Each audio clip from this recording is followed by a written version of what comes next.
Welcome to another episode of The Brand Called You, a podcast and podcast show that brings you leadership lessons, knowledge, experience, and wisdom from thousands of successful individuals from around the world. I'm your host, Ashutosh Garg, and today I'm delighted to welcome a very, very accomplished professional from Stellenbosch near Cape Town, South Africa, Tanja Hichert. Tanja, welcome to the show. Thank you, Ash. Delighted to be here. Thank you. Tanja is the owner of Hichert and Associates, which is she is a scenario planning practitioner and a facilitator of strategic conversations. Tanja is also a futurist. So Tanja, let's start talking about Hichert and Associates. Tell me a little bit about the work that you do. It's probably all the wrong reasons for setting up a business, but I set up a limited corporation business. It's very small, but the legal entity is important for me because I work very often with very large entities. I mean, working with the World Bank at the moment. So it's nice to then at least have the sort of legitimacy of a proper company structure, be audited, that kind of thing. But essentially, I set up the business to do the work I love doing. And that as the years have gone by, I've gotten better and better at it and realized I love it even more. So yeah, the business was set up so that I could do really what I wanted to do. And not so much a calling as I grew into it over time, because I spent many years, 15 years in the corporate world. And that gave me the background and the, in a way, sort of legitimacy to have a good idea of what it is I was doing, what it is I was good at, and what it is I really liked. And when those things combined, that was my signal to say, it's time for Hichert and Associates. How wonderful. So, you are a Foresight practitioner and a futurist. For my viewers and listeners, help me understand what is a futurist or a Foresight practitioner? Ash, it's somebody who works with the future and enables other people of all sorts and institutions and organizations to work with the future. It's done very specifically in a systematic way. So I'm academically trained in this. I have a master's degree in future studies from Stellenbosch University. And there is a range of methods and tools and techniques that enables one to look very broadly across the factors that shape the future. Because, of course, you can't know the future. If you know the future, I wouldn't be sitting here talking to you. I would have invested my money in such a way that I'd be very rich and whatever. You can't know the future. Yeah, absolutely. But you can most certainly know and work with the factors that shape the future and get a much better understanding of how change happens. So that's the area that I work in. I like calling myself a professional because there are many futurists out there. You know, there's some very big names that give talks and all sorts of things and make a call on, Bitcoin's the next thing or whatever. They also call themselves futurists. Being a professional means we have a code of conduct, a set of standards. We have a wonderful organization with members from all over the world. And yep, it's literally a profession. Absolutely, I agree. But in order to be able to judge what is likely to happen in the future, how do you prepare on an ongoing basis? Because you're constantly observing trends, I'm sure. Absolutely. 90% of the time, I can't possibly know all of the trends and the pieces and the bits that fit together because I work with a very wide range of clients across a very wide range of topics and subjects and issues. So what I bring is a set of tools and techniques whereby one taps into the knowledge, and it's always participatory. So the client brings their knowledge of what is happening in their business or in their subject area, and together one sits and sort of unravels. And actually, it's a mixture between some things are trends, but trends tell you more about history than they tell you about what's likely to happen in the future. Yeah, because, and we have a saying in my world, which is a trend until it bends. Correct. So there's often, there's often a lot more value in spending time in engaging around, well, what might be some trend benders, and getting people to use their imaginations and to explore, and specifically telling people there's no right or the wrong. The point is to build up that capacity, that capability to explore and use the future and tap into one's imagination. And, one person's view of the future is not better than another one's. The trick is to tap into multiple perspectives. So often we work with, what are those weak signals, those little pockets of the future in the present. It's often very valuable to look at those. And it's often super, super valuable to get people's heads around some of the really big driving forces, those mega trends that we know are going to shape the future. It's the climate change, it's the development of artificial intelligence. So we don't know exactly how it's going to play out, but we do know, we have a lot of knowledge about it is coming our way. So it's that mix of issues. And would you have some interesting examples to share where you did predict something correctly and people took action? Right. It's important to say. It's important to know. People like me never ever use the word predict. Okay, apologies. Okay. Yeah. It's one of those things. Because we would argue it's impossible to predict. Understand. Although many people do. We tend to prefer to say we work with multiple futures. So not a predictive future, correct, but we work with possible futures. And it's extremely powerful to work with preferable futures. And slightly different from visioning. Visioning is sort of, we would love something often utopian. I wish it were, it could be. Preferred futures is really systematically, robustly working with the factors that shape the future, and then from there untangling what it is you would like to start aiming for. And then in the present, start taking the decisions and making the choices that make that future more likely.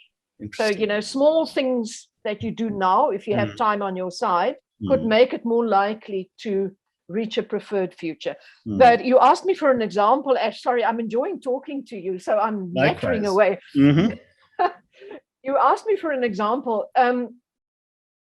I'll tell you what comes up time and time again. Is the sustainability issues. I've spent many hours, days, weeks working with corporates. And being a South African, it's the mining sector, it's the energy sector that relies on coal-fired power stations. So the sustainability issue, where literally now, more than a decade ago, working with executives, flagging, saying, we can see these signals and signs that there's huge transition coming in terms of energy. Sustainability is going to become absolutely key. It's not just a greenwashing reputational issue. Your corporate survival is literally going to rely on taking sustainability really seriously. And I'm afraid in all the years, I think I can count on my hand one or two of the corporates that have really taken decisions and acted on it. Unfortunately, it's been yes in the one ear, out the other ear. But sustainability issues. And then there's interesting examples. I have a colleague. He's at the University of Oxford, and it's interesting. He's a fellow now at Stellenbosch at the Institute for Advanced Study, and he precisely called the coronavirus in 2014. Yep. In a publication writing about potential futures. There are many futures people that call it, saying a pandemic is overdue because zoonosis, we're destroying the environment and the world around us. So we are more likely to engage with pathogens from nature that we wouldn't have otherwise. And then people say, a bird flu. And Ash, a bird flu is very much in the pipeline still at some stage, some kind of avian influenza. But Professor Ian Golden called the coronavirus. Amazing. Well, that is something.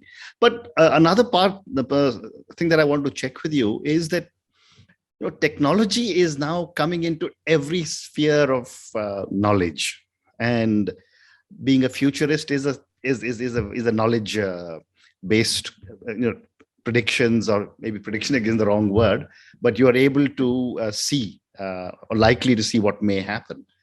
How is technology changing the kind of work you are doing?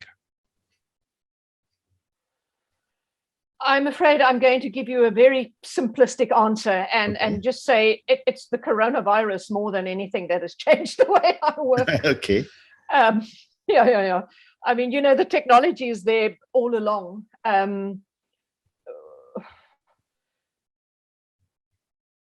There is a good example. Horizon scanning. Horizon scanning is something we as futures people do constantly, either for a specific project where you'll scan what is coming, what's lying beyond there that gives us an indication of what the future might look like. And sometimes it's quite a formal process to, piece of research. Other times it is something that you do on an ongoing basis. Now, Ash, to be honest, I mean, I scan constantly.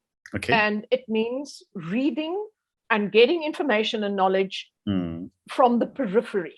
Okay. From things that are not mainstream. And literally a decade or so ago, I would go and log into the university's e-journal database and sort of scan a bit of academic papers, or maybe track which conferences were happening and see if there was a little white paper from the conference or something. Now, Twitter, for example, it's been a sea change.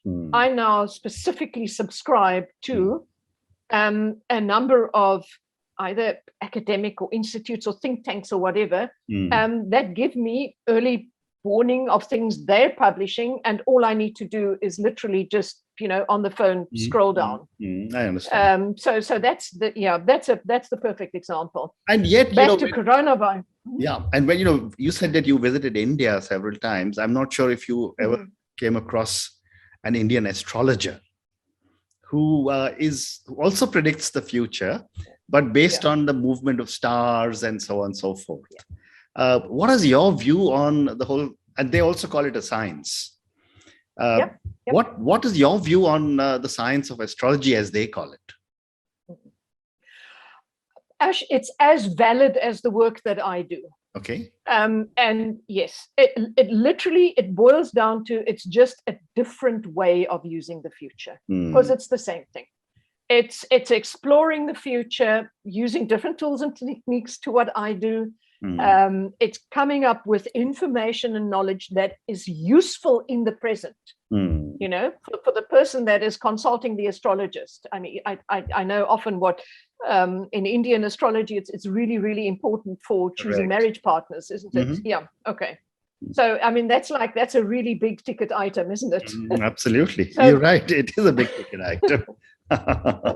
Okay. So moving on now, Tanja, you also do a lot of work in scenario planning, horizon scanning, risk management scenarios.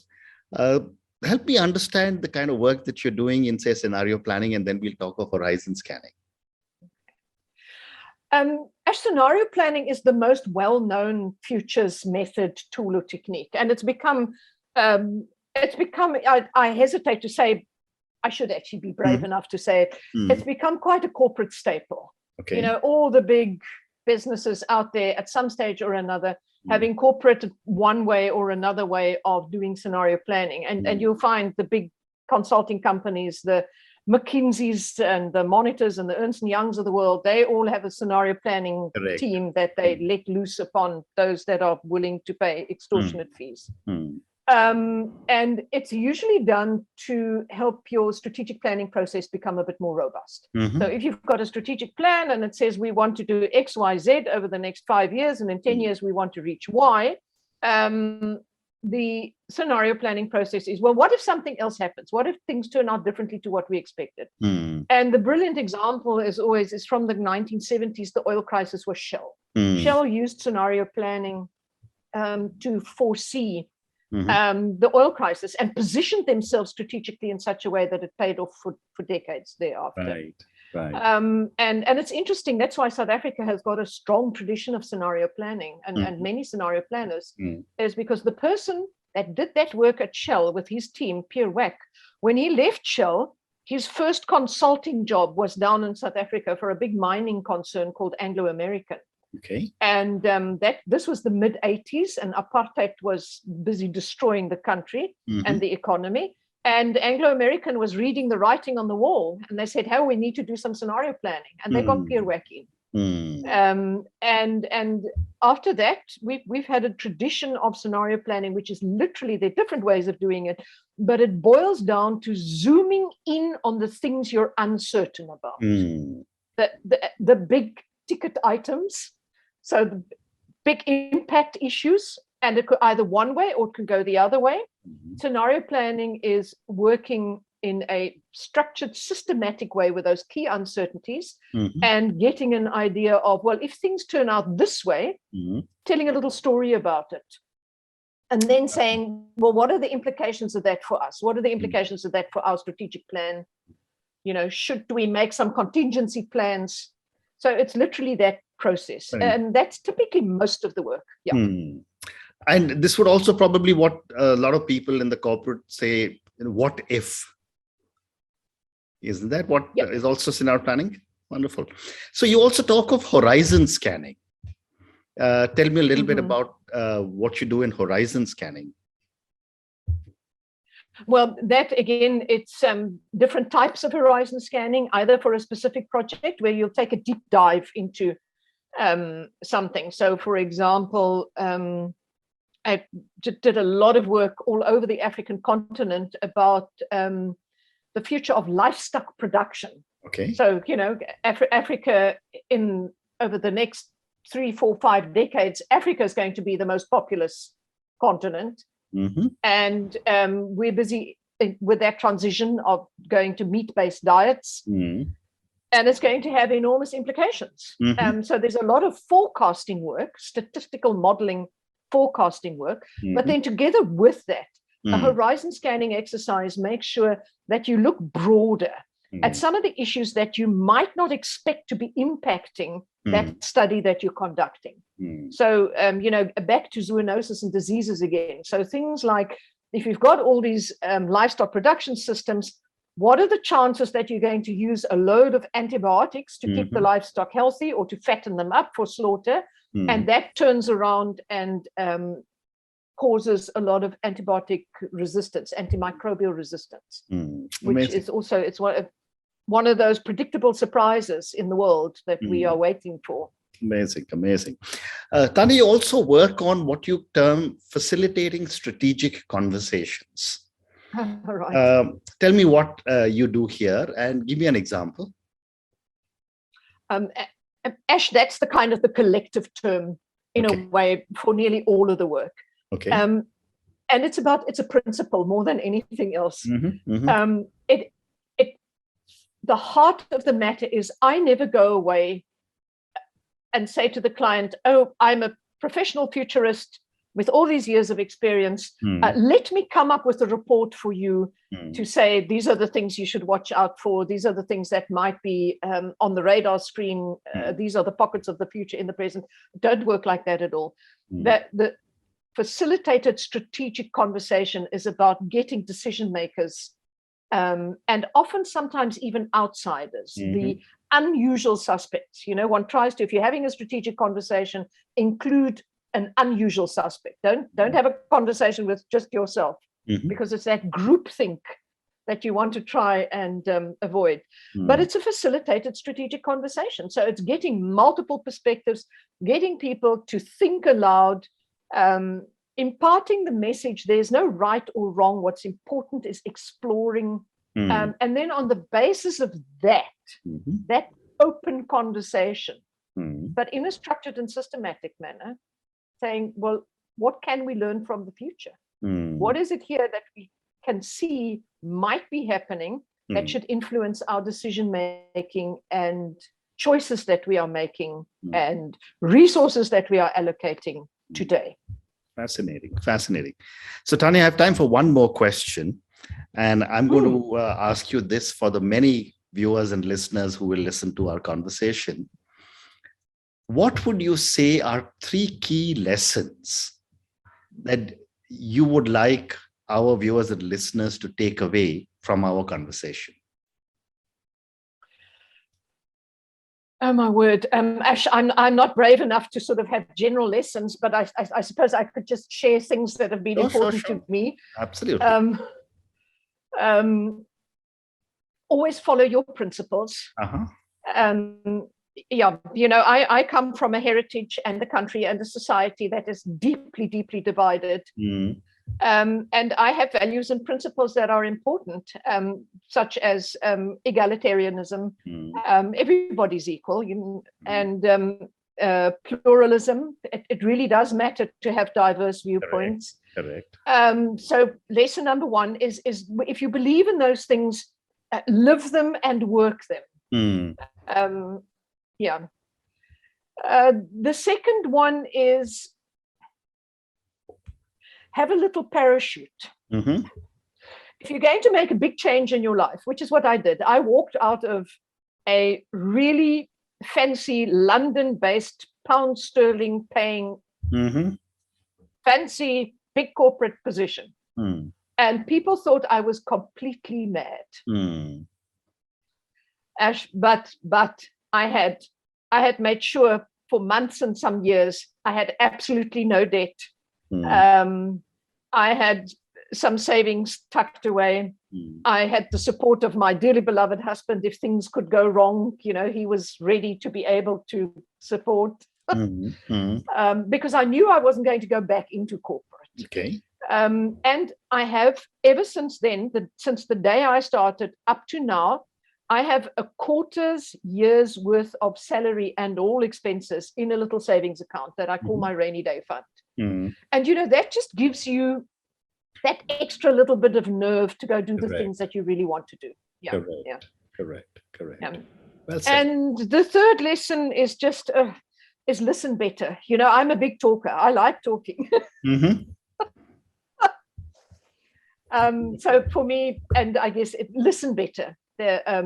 It's worth its weight in gold to be able to be a good active listener. Well said. And on that note of listen better, and I have learned this as a host on the brand called You, of how to listen better to so many people like you who I've spoken to. Tanya, thank you so much for speaking to me. Thank you for talking to me at such length about Futurists, about the kind of work that you are doing, about the importance of the work that you are doing, not just for individuals, but for the world. Thank you for talking to me about the work that you do in scenario planning, horizon planning, horizon scanning, and also facilitating strategic conversations. Thank you again for speaking to me, and good luck.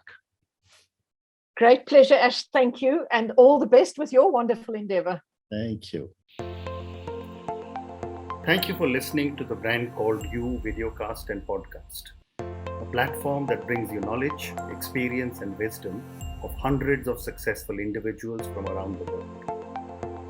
Do visit our website www.tbcy.in to watch and listen to the stories of many more individuals. You can also follow us on YouTube, Facebook, Instagram, and Twitter. Just search for the brand called You.